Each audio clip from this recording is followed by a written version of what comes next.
Hello everyone, this is Satya and I welcome you all to the channel जिनसे ज़िंदगी। तो इस वीडियो के अंदर हम बात करने वाले हैं आर्टिफिशियल इंटेलिजेंस एआई एमसीक्यू के बारे में। तो ये वो एमसीक्यूज़ हैं जो कि एआई के सारे बेसिक्स कवर करते हैं और ये काफ़ी फ्रिक्वेंटली पूछे जाते हैं सीकैट के एग्ज़ाम में। ठीक है, और ये वीडियो इसलिए भी इम्पोर्टेंट है क्योंकि ये one of the most demanded video है, क्योंकि इसके अंदर काफ़ी कम कंटेंट अवेलेबल है साइट्स के ऊपर। तो इसलिए ये वीडियो काफ़ी इंपॉर्टेंट हो जाती है और इसमें सिंपल सिंपल से क्वेश्चन आते हैं। अगर ये क्वेश्चन एक बार या दो बार अच्छे से वीडियो देख लेते हो तो you will be solving this question very easily. तो बहुत ही आसानी से इन क्वेश्चंस के आंसर दे दोगे। तो ये तो मुझे लगता है फ्री के मार्क्स हैं, तो इसलिए ये इम्पॉर्टेंट भी है ये वीडियो, क्योंकि यहाँ पे भी अच्छा खासा मार्क्स उठ सकता है। बिना कोई कॉन्सेप्ट वगैरह कुछ नहीं याद करना है, सिर्फ थ्योरी है, सिर्फ तुम्हें एक तरह से याद रखना है जो चीज़ें बताने जा रहा हूँ। ठीक है, तो चलो बिना कोई देरी किए वीडियो को स्टार्ट करते हैं। और हाँ, अगर चैनल को सब्सक्राइब नहीं किया तो ज़रूर से सब्सक्राइब कर लेना, क्योंकि अगली वीडियो बिग डेटा से रिलेटेड होने वाली है, तो आई होप कि तुम्हें उसकी भी ज़रूरत पड़ेगी। ठीक है, तो चलो वीडियो स्टार्ट करते हैं। पहला क्वेश्चन देखते हैं, what does AI stand for. तो ये सबसे सिंपल सा क्वेश्चन है, आर्टिफिशियल इंटेलिजेंस। ठीक है, तो ये क्वेश्चन तो नहीं आएगा बट स्टिल ठीक है। Then who coined the term artificial intelligence. तो आर्टिफिशियल इंटेलिजेंस जो टर्म है ये सबसे पहली बार किसने क्वाइन किया था, या कभी कभी क्वेश्चन आता है फादर ऑफ एआई।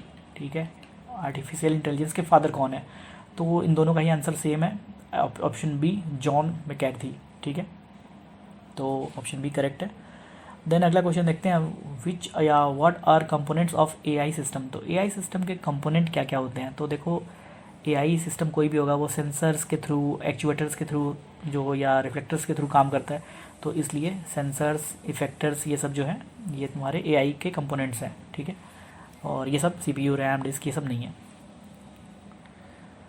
अगला क्वेश्चन देखते हैं, what does fully observable means. तो फुल्ली ऑब्जर्वेबल जो होता है एआई के अंदर, उसका मतलब होता है कम्प्लीटली विजिबल। ठीक है, तो ऑप्शन बी करेक्ट है। Then do reactive machine store memory. तो ये पूछ रहा है कि रिएक्टिव मशीन होती है एक एआई के अंदर, क्या वो मेमोरी स्टोर करती है। तो नो, ये रिएक्टिव जो होती है वो इंस्टेंट रिएक्शन देती है या फीडबैक पे काम करती है, ये कोई भी मेमोरी स्टोर नहीं करती। ठीक है, तो no. Then how does limited memory AI uses. तो लिमिटेड मेमोरी भी एक तरह का सिस्टम है एआई के अंदर, तो वो एआई जो है यूज़ डेटा। तो ये यूजेस पास्ट डेटा, तो ये पास्ट डेटा पे बेसिस पे होता है, इसलिए इसमें मेमोरी की ज़रूरत पड़ती है डेटा स्टोर करने के लिए, क्योंकि ये पास्ट डेटा यूज़ कर रहा है तो कहीं पे तो स्टोर करोगे। ठीक है, तो इट यूजेस मेमोरी। ठीक है, याद रखना। फिर उसके बाद अगला क्वेश्चन देखते हैं, what is the theory of mind. ठीक है, theory of mind in AI. तो ये इमोशन एंड थॉट्स को जो स्टडी करना होता है, या इमोशंस एंड थॉट्स होते हैं, वो थ्योरी ऑफ माइंड कहलाता है एआई के अंदर। ठीक है, what does self aware AI understand. तो self aware AI understands self existence और एग्जिस्टेंस। ठीक है, तो ऑप्शन ए करेक्ट है। Which is not an AI domain. तो एआई इनमें से कौन सा एआई डोमेन में नहीं आता है। तो डेटा साइंस आता है, कंप्यूटर विजन भी आता है, न्यूरल लैंग्वेज या जिसको शॉर्ट में एनएलपी बोलते हैं वो भी आता है। Mechanical engineering is not comes under AI domain. तो what does data science utilise. तो डेटा साइंस क्या यूटिलाइज करता है, डेटा साइंस डेटा को यूटिलाइज करता है डेटा एनालिसिस के थ्रू। ठीक है, तो option A is correct. Then what is machine learning focused on. तो मशीन लर्निंग क्या होता है, ये एक तरह से कह लो सबसेट है एआई का। तो machine learning focused on learning from data. ठीक है, तो इसमें क्या होता है, कोई एक हमारा मॉडल है, मतलब या कोई हमारी मशीन है या कुछ भी है, उसको बहुत सारा डेटा, एक ह्यूज अमाउंट ऑफ डेटा देके उसको ट्रेन किया जाता है, ताकि वो उस डेटा के बेसिस पे प्रेडिक्ट कर पाता है कुछ भी, या फिर उस डेटा के बेसिस पे आगे फंक्शन करता है। ठीक है, तो machine learning focused on learning from data.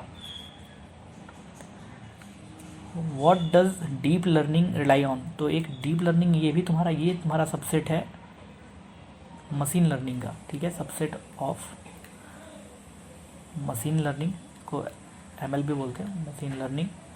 ठीक है, तो ये किस पे फोकस करता है या किस पे रिलाई करता है, ये न्यूरल नेटवर्क्स पे रिलाई करता है। ठीक है, neural network, deep learning relies on neural networks. What is advantage of AI. तो एआई का क्या एडवांटेज है, इट रिड्यूसेस ह्यूमन इंटरवेंशन, मतलब ह्यूमन का इंटरवेंशन कम करता है। ठीक है, और तो इसलिए ये ऑप्शन सही है। देन लो, तो एडवांटेज होगा तो कुछ डिसएडवांटेज भी होगी। तो what is disadvantage of AI? तो एआई की डिसएडवांटेज क्या है? तो ये इसका जो प्रोडक्शन कॉस्ट होता है या डेवलपमेंट कॉस्ट होता है वो बहुत हाई होता है, ठीक है। तो high development cost is a disadvantage of AI. What do neural network mimic? तो एक न्यूरल नेटवर्क जो होता है एआई के अंदर वो क्या मिमिक करता है, किसकी नकल करता है? तो neural network mimics of human brain processes. तो ह्यूमन ब्रेन कैसे प्रोसेस करता है उसकी नकल करता है neural network. What does fuzzy logic handle? तो इसमें फजी लॉजिक क्या हैंडल करता है? तो फजी लॉजिक हैंडल्स इम्प्रिसाइज इन्फॉर्मेशन।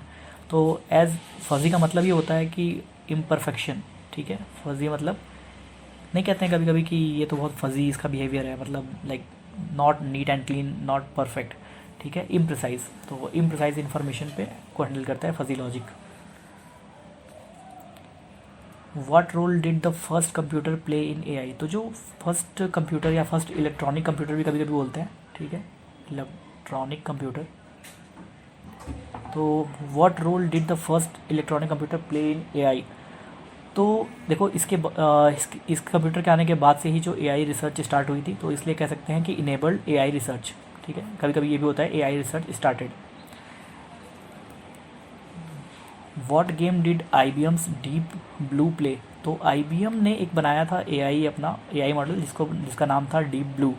तो डीप ब्लू वो गेम खेलता था, कौन सा गेम खेलता था? तो वो खेलता था चेस, ठीक है। और उसने शायद वर्ल्ड चैम्पियन को भी हराया था, आई गेस ऐसा ही कुछ था, इसकी वजह से बहुत पॉपुलर हुआ था, ठीक है।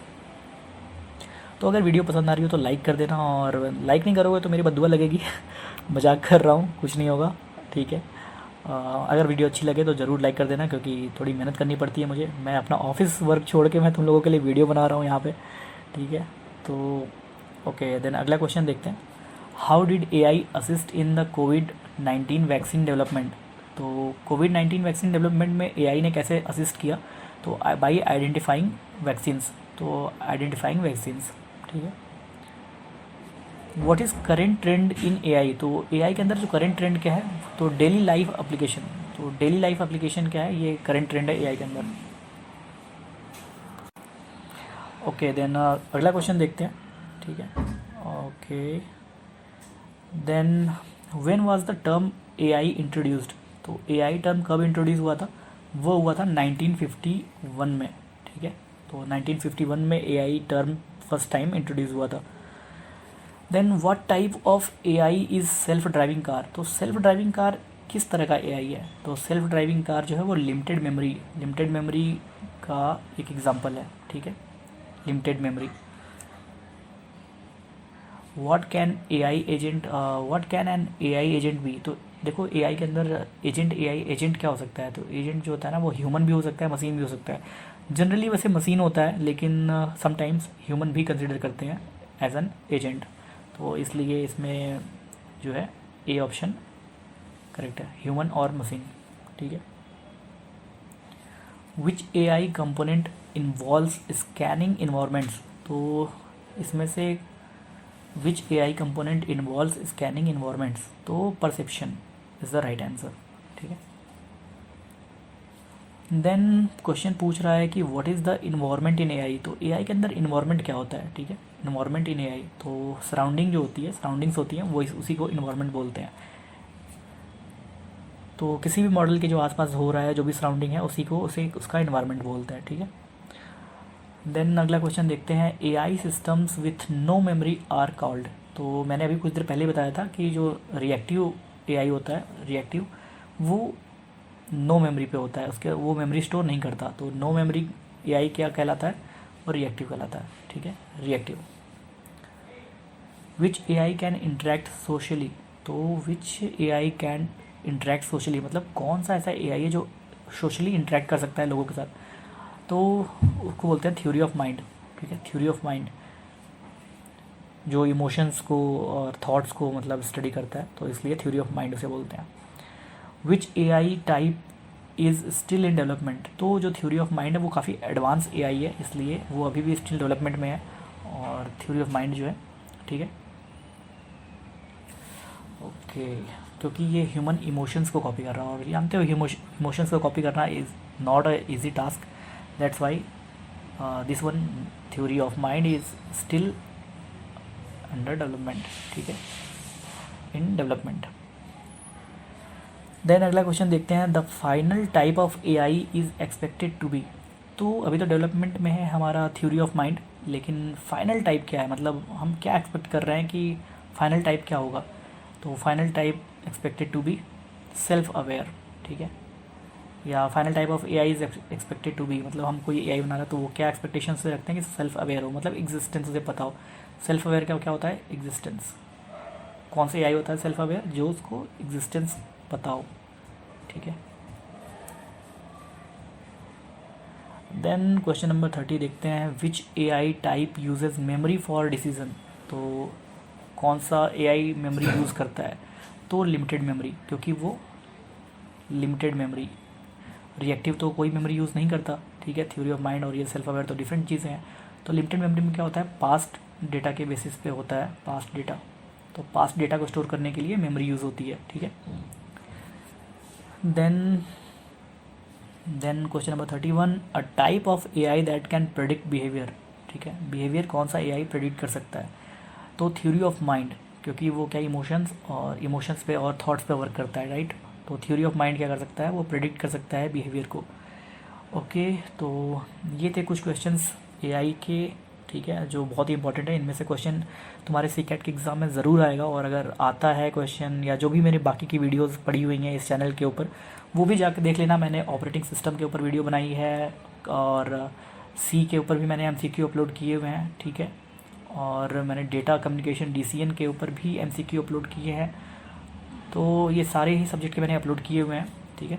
तो उनके भी जाके वीडियोस देख लेना। और देखो, एग्ज़ाम देने के बाद ये नहीं कि भूल जाओ, एग्ज़ाम देने के बाद अगर क्वेश्चन मेरे पढ़ाए हुए वीडियोस में से आते हैं तो ज़रूर आके कमेंट करना कि तुम्हें हेल्प मिली इन वीडियोस से, ठीक है, ताकि जो आने वाले स्टूडेंट्स हैं, नेक्स्ट बैच है, उनको भी हेल्प मिले इन वीडियोस से।